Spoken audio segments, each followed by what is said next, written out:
Today I'm really excited because I'm going to be building my gaming computer with my friend Amir. The link to his channel will be down below in the description. Let's get building the computer. Okay guys, so this is the B250 motherboard by MSI. The motherboard just connects all the parts together so that they run. This is the GeForce GTX 1070 graphics card by Asus, and the graphics card just gives you more frames per second.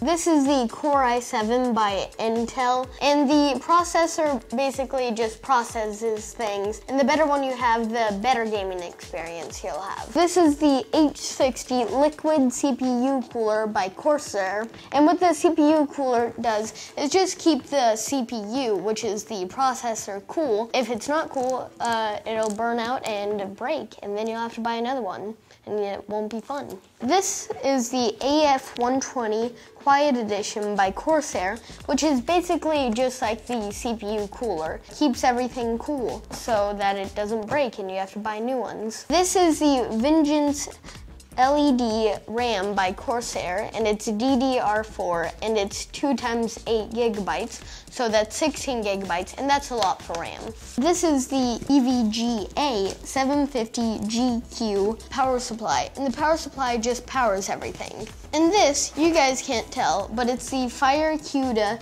A25, and that's the storage so that you can store all your favorite games and videos. This is the AG241QX LED 24-inch monitor. The monitor is just how you see everything.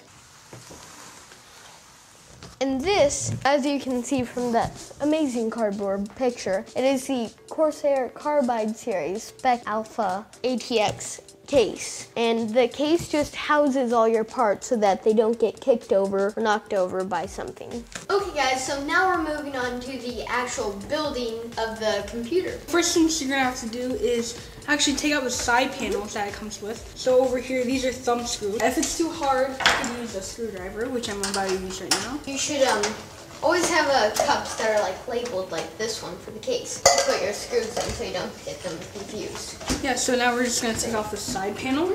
I would really recommend a Phillips screwdriver, actually, not a flathead, because computer screws are usually Phillips screwdrivers. Yeah, we got cable ties, some cable management, and some screws for the motherboard. So now we get the motherboard over here, and always have a flat surface because you don't want to get shock on a normal surface. Let's go ahead and install the CPU. You want to take it out very carefully because very fragile. All computer parts are pretty much fragile, and you don't want to break them.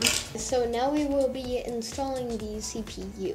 First thing you have to do is set the bracket like this, and then match up the corners. Okay, so we found the spot actually. It actually matches up right there. Yeah, with little 2 holes on the bracket. And there we go. And just lift this down. Now it's locked in place. Alright, so since we installed the CPU, now we're going to install the RAM.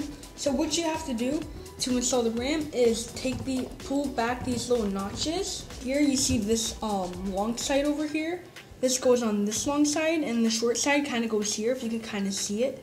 So once you put it in, you have to just align them together. It might be hard at first. And now we're going to be installing this fan.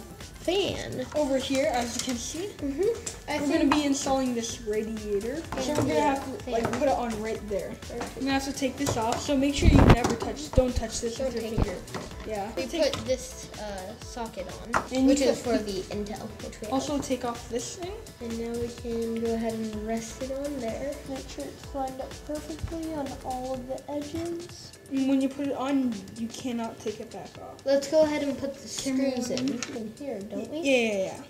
So Sawyer's just going to keep on doing that. What you have to do, you have to hold the motherboard up and press down on the other side of it so you can screw it in. Otherwise, you don't get anywhere. Yeah, this is probably the hardest part. So if you're a beginner, you really just are just like on a budget kind of. I would recommend, if you don't want to go through a big hassle, I would just recommend to keep the stock cooler that comes with the CPU. And there we go. That's the final one.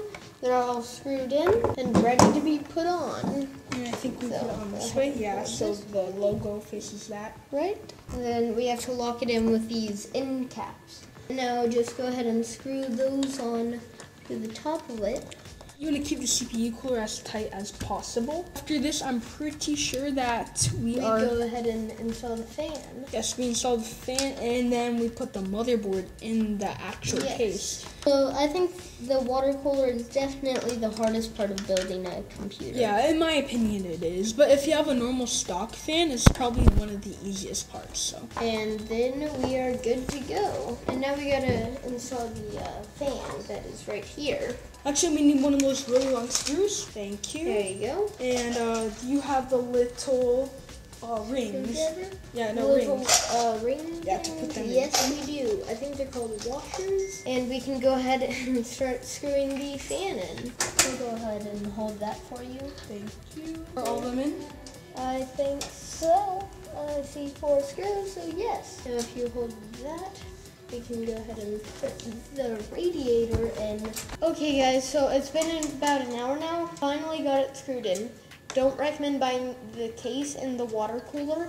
They don't mix well. And now we can move on. So now we're just gonna install the motherboard, or just like screwed on the computer case. Okay, so we're about to install the motherboard. So over here, as you can see, these are the case screws. It should come with the case for the motherboard screws, I mean, not the case screws. And if it isn't, then there's something wrong with your case. So. Okay, so what you're gonna need is the I/O backplate shield, and it should come with your motherboard. And if it isn't, then contact your motherboard company. You're gonna have to install it from the inside, yeah. You have to just hear it pop, and then that means you're done. Yeah, you're good. Okay guys, so we just screwed in the motherboard. What it is, all these little circles around, you have to screw in. You don't have to screw them all in, but it's better if you do. I just like doing it. Right now we are actually going to connect the HD audio. We connected the 20+4 pin connector to the motherboard.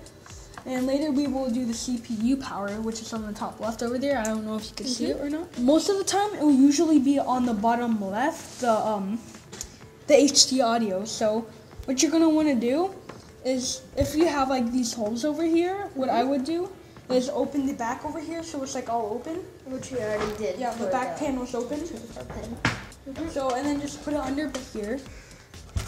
So see, what's happening is that you're just putting it through this hole over here and just like leaving it under. Yes. That way you don't see the wire. In the back panel, you won't see anything because it's the back panel. The first thing you gotta make sure is there's a knocked out pin, and then you're gonna have to line it up with the connector. So, and if you don't, you'll probably bend the pin. So it's a very important part to make sure that the knocked out pin is in the right position. And the next thing we're gonna do is probably the USB 3.0. And that. Okay, so we're gonna do the same thing for this one. We're just gonna push it back.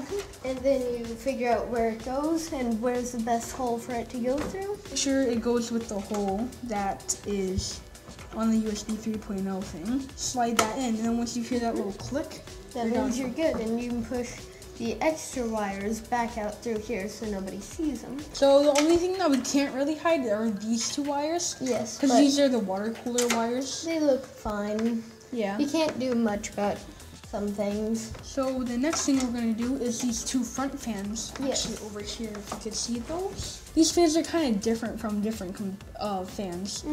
So if you want it 3-pin, my fan comes with an adapter. You could use this 3-pin, but I would recommend 3-pin if you have enough slots. Yes. So if you do not have enough slots for the 3-pin connectors for the fan headers, then I wouldn't recommend taking it out. There's a CPU cable on here somewhere. They'll usually say CPU on it, as you can see over there. And this makes it, with the detachable cables, you really don't have an excuse to not cable management your computer well. Over here is the CPU number 1, so match that up with CPU number 1.